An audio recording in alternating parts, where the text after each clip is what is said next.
Good evening guys. तो आज हमारा पहला लेसन है। तो आज हम मार्केट के बेसिक से स्टार्ट करते हैं।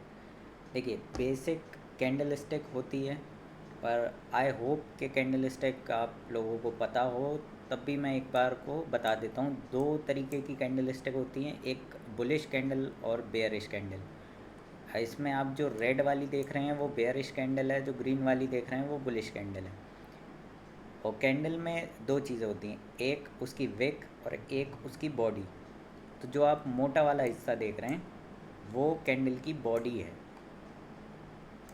और जो एक लाइन उसके अलावा आप देख रहे हैं वो कैंडल की विक है।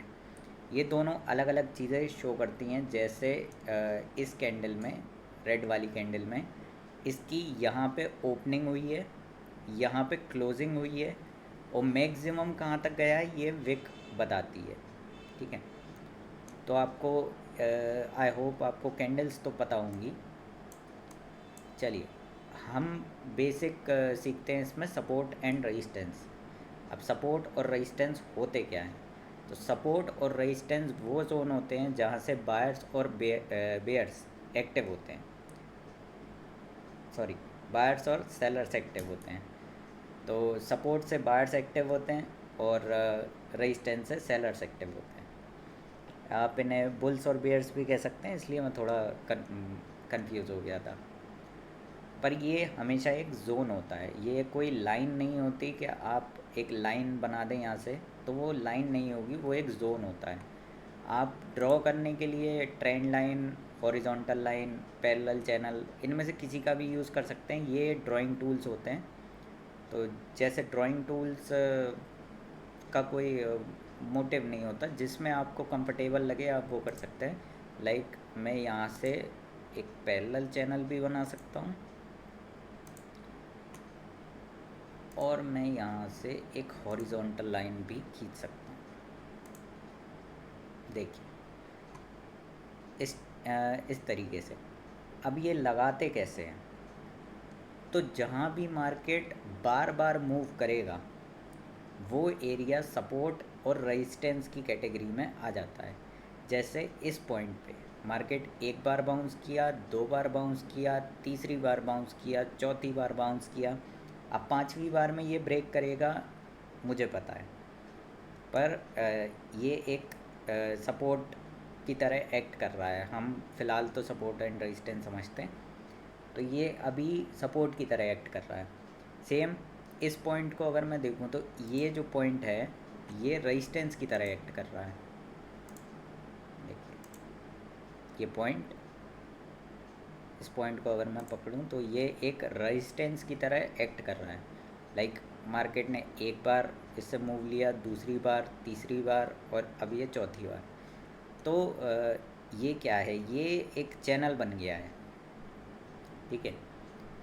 अब आप इस ग्राफ को अगर आप और छोटा करते हैं तो आपको ऐसे कई सपोर्ट और रेजिस्टेंस इसमें दिखेंगे। ये एक, ये दो,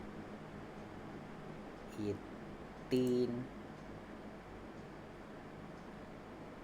हाँ, अब आप पूछेंगे कि इस वाले को हमने रेजिस्टेंस में काउंट क्यों नहीं किया है?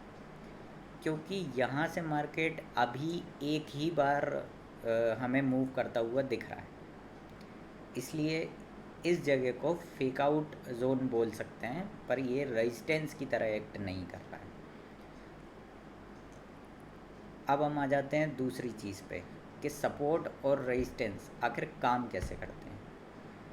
तो आपको सरल भाषा में मैं समझाता हूँ कि मान लीजिए आप एक 10 मंजिला बिल्डिंग के 5th फ्लोर पे खड़े हुए हैं। तो एक आपके नीचे एक फ्लोर है और एक रूफ़ है आपके ऊपर। आपने एक बॉल को बाउंस किया तो वो नीचे कहाँ तक जाएगी? वो फ्लोर तक जाएगी।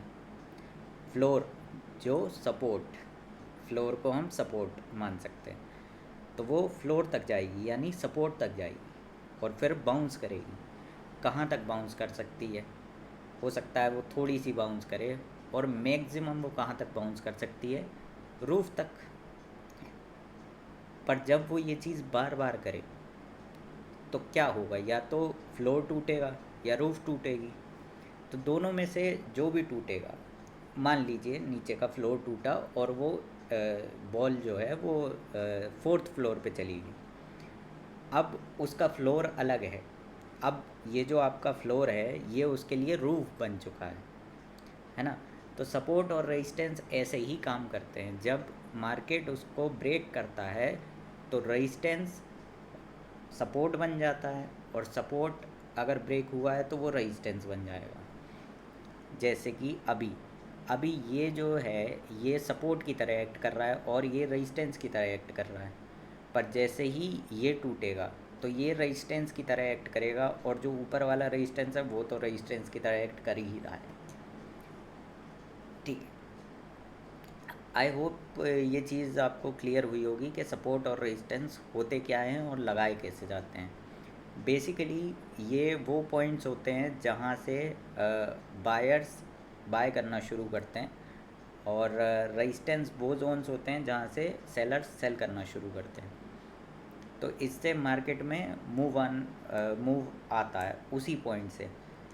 दूसरी चीज़, सपोर्ट और रेजिस्टेंस सिर्फ हॉरिजॉन्टल नहीं होते, ये आपको डायगोनल भी मिलते हैं।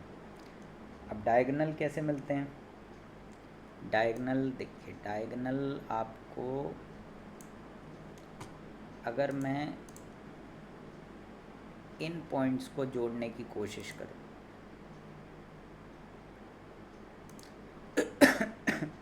सॉरी, तो आप देखेंगे कि ये जो सारे पॉइंट्स हैं ये एक ही लाइन पे जुड़ गए। सेम इसके ऊपर ये देखिए, एक पैरेलल चैनल बनाया। इसको हम अप ट्रेंड बोलते हैं। ये अप ट्रेंड है। मार्केट में 3 तरीके के ट्रेंड होते हैं, अप ट्रेंड, साइडवेज और डाउन ट्रेंड। अप ट्रेंड मैंने आपको दिखाया। साइडवेज ये है, अगर आप देखें तो ये मार्केट साइडवेज मूव किया है। और डाउन ट्रेंड कोशिश करूँगा आपको दिखा सकूँ। डाउन ट्रेंड ये जो जा रहा है इसको हम डाउन ट्रेंड बोलते हैं।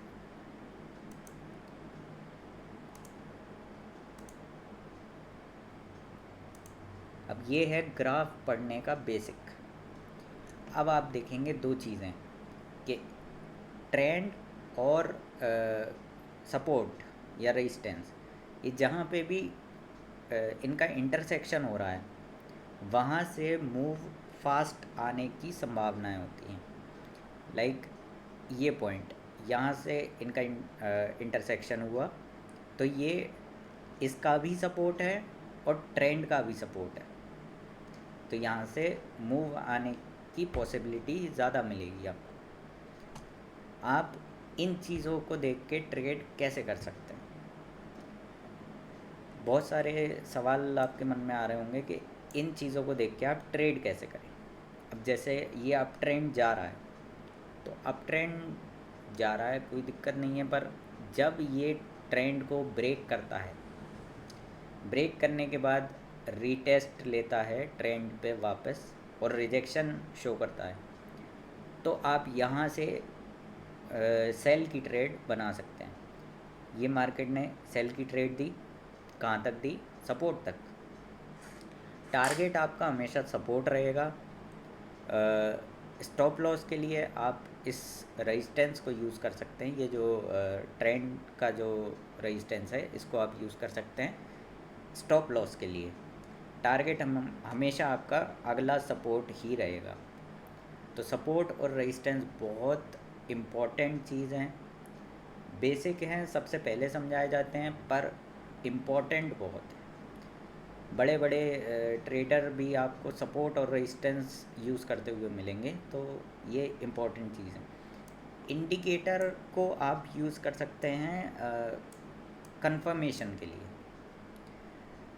और मार्केट में एक चीज़ और बताना चाहूँगा, जैसे आज हुआ है, आज इसने यहाँ पे अपना सपोर्ट हिट किया और मार्केट का ये देखिए कितना ज़्यादा मूव दिया है इसने। ये एक कैंडल का मूव आया है, पर ये जो मूव है ये नेचुरल नहीं है, ये न्यूज़ पे आया था। एक अच्छी न्यूज़ आती है तो उस पे ये ऐसे मूव्स आपको कैप्चर करने मिल जाएंगे ईज़िली। पर आपको हमेशा, अगर आप गोल्ड में काम कर रहे हैं तो आपको हमेशा स्टॉप लॉस के साथ काम करना है, क्योंकि मार्केट ऐसे मूव दे सकता है। सोचिए, अगर इस जगह पे आपने सेल की ट्रेड ले रखी हो तो ये आपको उसमें से निकलने का मौका ही नहीं देगा। इसलिए आपको हमेशा स्टॉप लॉस के साथ ही काम करना है इसमें। ये आपका फंड वाइप आउट कर सकता है, आपका अकाउंट लिक्विडेट कर सकता है, इसलिए ऐसे रिस्क नहीं लेना। आपको एक स्टॉप लॉस हमेशा अपना लगा के रखना है। आई होप ये वीडियो आपके लिए इन्फॉर्मेटिव हो।